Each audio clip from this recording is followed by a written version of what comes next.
السلام عليكم ورحمة الله وبركاته.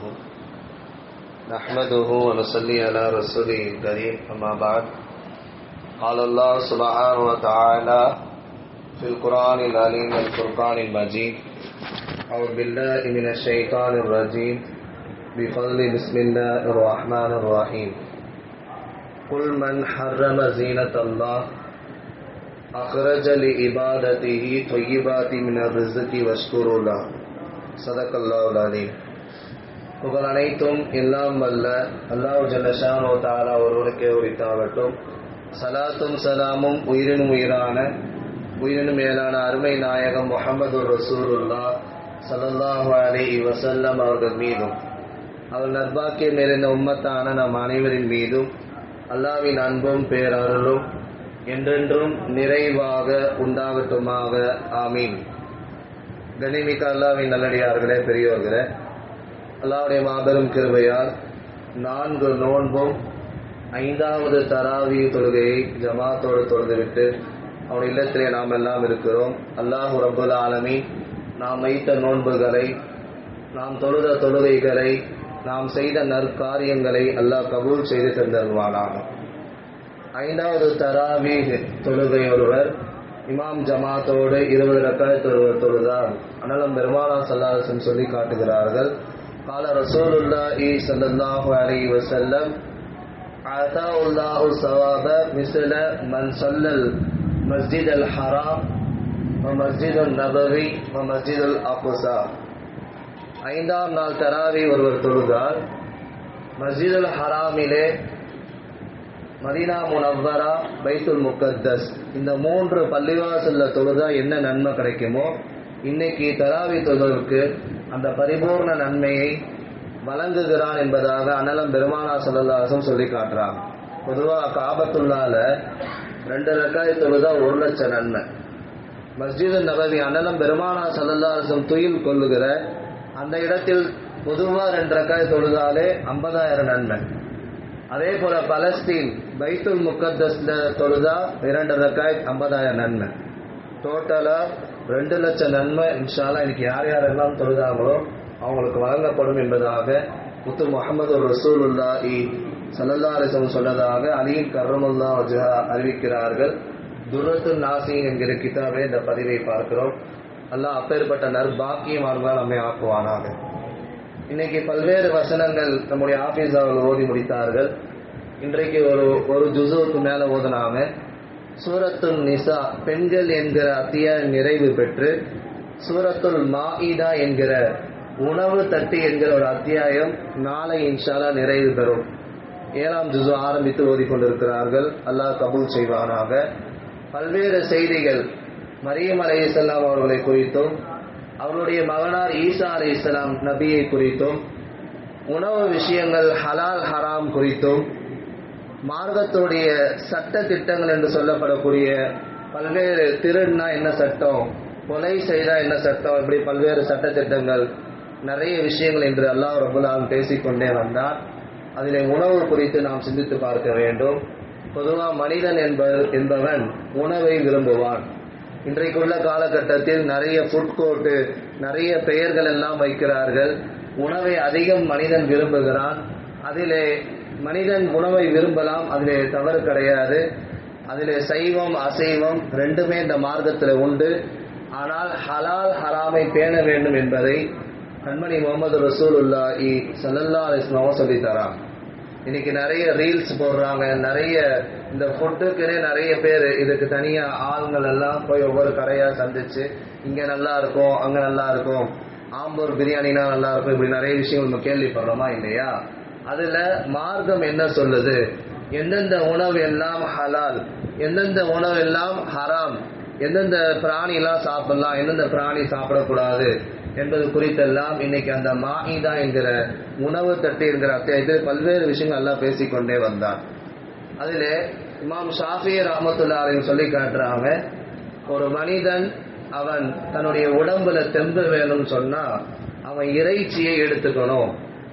இறைச்சி, ஆட்டுக்கறி, மாட்டுக்கறி, ஒட்டகக்கறி, கோழிக்கறி, இப்படி பறவை விஷயங்கள்ல புறா, அல்லது மயில், மான், நம்ம நாட்டில் எது எது அனுமதிக்கப்பட்டதோ அது குறித்து மார்க்கத்தில் உள்ள இது போன்ற விஷயங்கள் எல்லாம் ஹலால் என்று கண்மணி ரசூலுல்லாஹி ஸல்லல்லாஹு அலைஹி வஸல்லம் அவங்க சொல்லி காட்டுறாங்க. அதே போல இமாம் ஷாஃபி ரஹ்மத்துல்லாஹி அலைஹி சொல்றாங்க, மனிதன் இறைச்சியை எடுத்துக்கொண்டால் அவன் உடலிலே வலு பெறும் என்றதாக சொன்னாங்க. அதே போல அத்தரை பூசிக்கொண்டால் நல்ல சிந்தனை உண்டாகும் என்பதாக சொன்னார். ஒரு மனிதன் தினமும் குளித்துக் கொள்கிறான், உடலிலே ஆரோக்கியம் ஏற்படும் என்பதாக சொன்னார். 4வது செய்தி, அவன் காட்டன் உடையை அணிந்து கொள்கிறான், அது அவன் உடலுக்கு நல்லதை பெற்றுத்தரும் என்பதாக 4 விஷயங்களை சொல்லி காட்டினாங்க.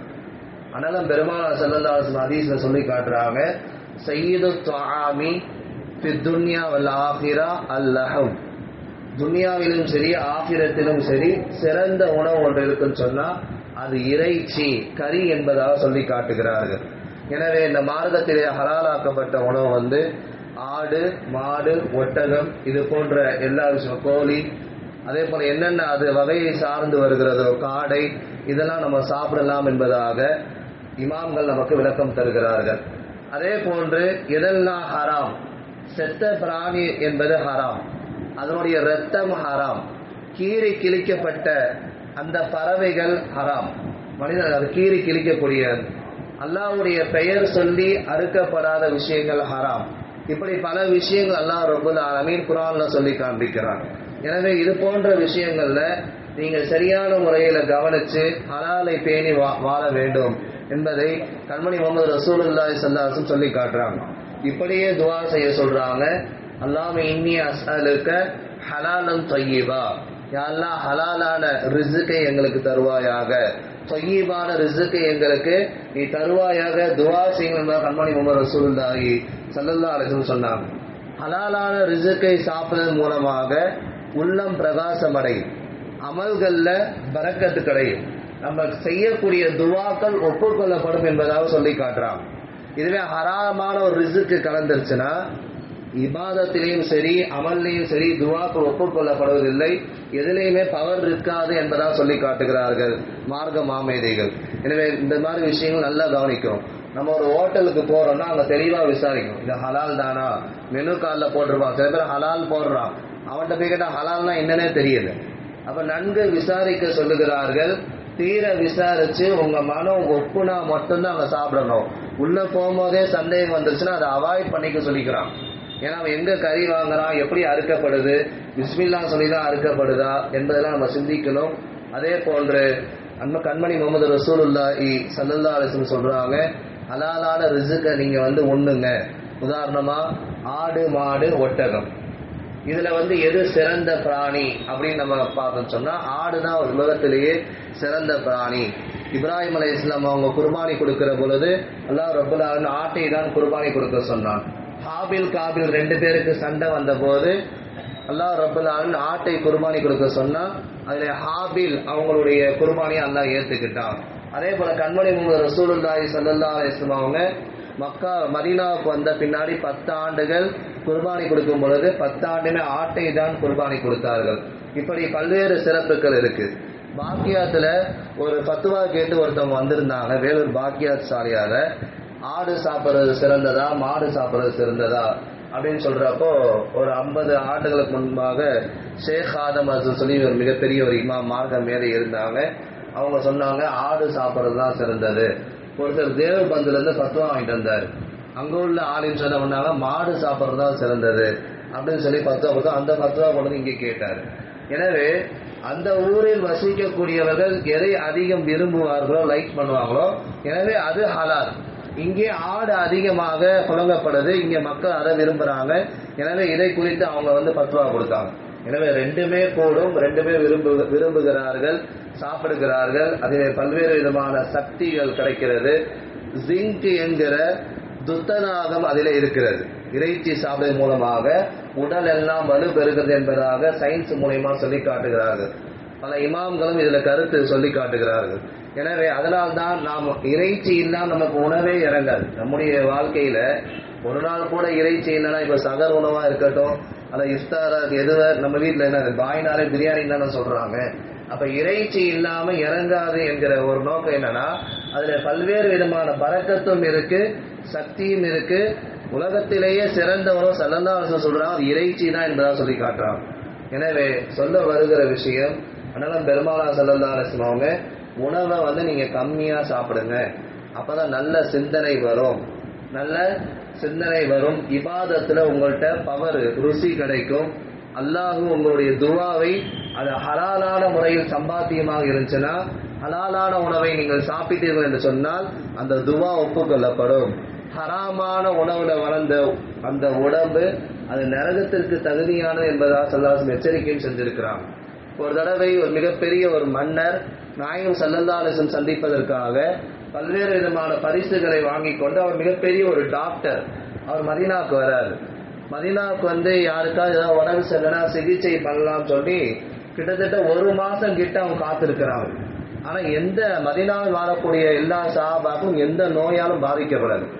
எனவே அந்த டாக்டர் சொன்னாரு, உங்களுக்கு நான் பரிசு வாங்கிட்டு வந்த ரைட்டு, அதே போல ஏதாவது சிகிச்சைக்கு வருவாங்க, அவங்களுக்கு நம்ம சிகிச்சை செய்யலாம், நம்ம வெயிட் பண்ணி பார்த்தோம், 1 மாசம் ஆச்சு யாருமே வரல, என்ன காரணம் யார சொல்லலாம் அப்படின்னு கேட்டதற்கு, அவங்க பசி எடுக்கும் போது சாப்பிடுவாங்க, பசி இருக்கிற பொழுதே முடித்துக் கொள்வார்கள். எனவே எந்த நோயும் வர்றதுக்கு இங்க வாய்ப்பே இல்லை என்பதாக அழகான ஒரு உணவினுடைய விஷயத்தை கண்மணி முஹம்மது ரசூலுல்லாஹி ஸல்லல்லாஹு அலைஹி வஸல்லம் சொல்லி காட்டினார். எனவே கம்மியா சாப்பிடணும், தேவைக்கு சாப்பிடணும். அதிகமா சாப்பிட்டா அது மந்தத்தை அல்லது இபாதத்தில் உள்ள பவரை குறைத்து விடும் என்பதாக கண்மணி முஹம்மது ரசூலுல்லாஹி ஸல்லல்லாஹு அலைஹி வஸல்லம் சொல்லி காட்டுறாங்க. எனவே ஹலால் ஹராம் விஷயத்தில் பேணிக்கையாக நடப்பவர்களாகவும், அதே போன்று ஸல்லல்லாஹு அலைஹி வஸல்லம் சொன்னது போல எதெல்லாம் ஹலாலோ அதை மட்டும் எடுத்து, எதையெல்லாம் ஹராம் என்று இன்னைக்கு இந்த KFC போன்ற விஷயங்கள் அல்லது பதப்படுத்தப்பட்ட உணவுகள் இதெல்லாம் நன்கு கவனிச்சு, KFCனா ஹராம் சொல்லி ஃபத்வா கொடுக்குறாங்க. ஏன்னா கறியெல்லாம் அங்கே எப்படி அறுக்கப்படுதுன்னு தெரியல. எனவே இந்த விஷயங்கள்லாம் நீங்க உள்வாங்கி சரியான முறையில் உணவை உட்கொண்டு அதனுடைய பரக்கத்தை பெற வேண்டும். அதில் வீண் விரயம் செய்யக்கூடாது என்பதாகவும் அல்லாஹ் ரப்புல் ஆலமீன் திருமறையில சொல்லி காட்டுகிறான். இல்லாதப்பட்டவர்களுக்கு உணவு கொடுங்க, உங்களில் ஒருவருடைய உணவு 2 சமமாகும், உங்களுடைய 2 உணவு 4 பேருக்கு சமமாகும், உங்களுடைய 4 உணவு 8 பேருக்கு சமமாகும் என்பதாக கண்மணி ரசூலுல்லாஹி ஸல்லல்லாஹு அலைஹி வஸல்லம் சொல்லி காட்டினாங்க. எனவே இந்த விஷயங்கள் நாம் பேணி வாழக்கூடிய நன்மக்களாக அல்லாஹ் நம்ம அனைவரையும் ஆக்கி அருள்வானாக. ஆமீன். வாஹிரு தாவானா அல்ஹம்துலில்லாஹி ரப்பில் ஆலமீன். நோன்பு வைக்கும் நியத்து நவைத்து சௌமகதின் அன் அதாஇ ஃபர்லி ரமலானி ஹாதி ஸனதி லில்லாஹி தஆலா. இந்த வருடத்தின் ரமலான் மாதத்தின் பரலான நோன்பை அதாவாக நாளை பிடிக்க நியத் செய்கிறேன், அல்லாஹ்விற்காக வேண்டி. ஸல்லல்லாஹு அலா முஹம்மத் ஸல்லல்லாஹு அலைஹி வஸல்லம். ஸல்லல்லாஹு அலா முஹம்மத் ஸல்லல்லாஹு அலைஹி வஸல்லம். ஸல்லல்லாஹு அலா முஹம்மத் யா ரப்பி ஸல்லி வஸல்லிம். அஸ்ஸலாமு அலைக்கும் வரஹ்மத்துல்லாஹி.